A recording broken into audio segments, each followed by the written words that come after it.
पालघर जिल्ह्यातील बोईसर परिसरात पुन्हा एकदा अनधिकृत बांधकामांचा मोठा प्रकार उघडकीस आलाय। सरावली ग्रामपंचायत हद्दीत थेट शासकीय जमिनीवर अतिक्रमण करून 3 मजली इमारतीचे बांधकाम सुरू असल्याचं समोर आलंय।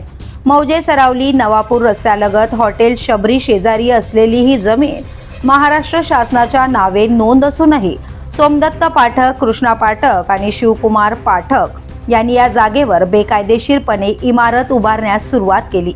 ही बाब महसूल विभागाच्या लक्षात येताच मंडळ अधिकारी विजय गुणकर आणि ग्राम महसूल अधिकारी हेमंत मुलाने यांनी तात्काळ घटनास्थळी धाव घेत सुरू असलेले बांधकाम थांबवले। या प्रकरणी महाराष्ट्र प्रादेशिक नियोजन व नगर रचना अधिनियमन 1966 अंतर्गत बोईसर पोलीस ठाण्यात गुन्हा दाखल करण्यात आलाय।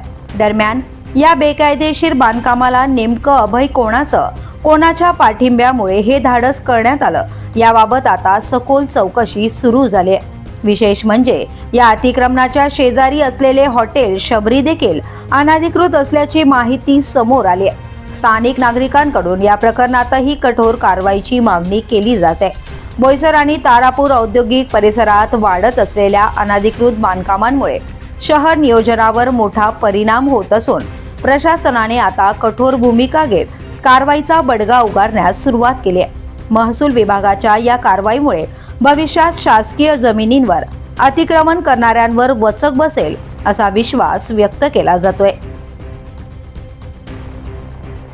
द पोलीस न्यूजसाठी अनिल शिरसाट, पालघर।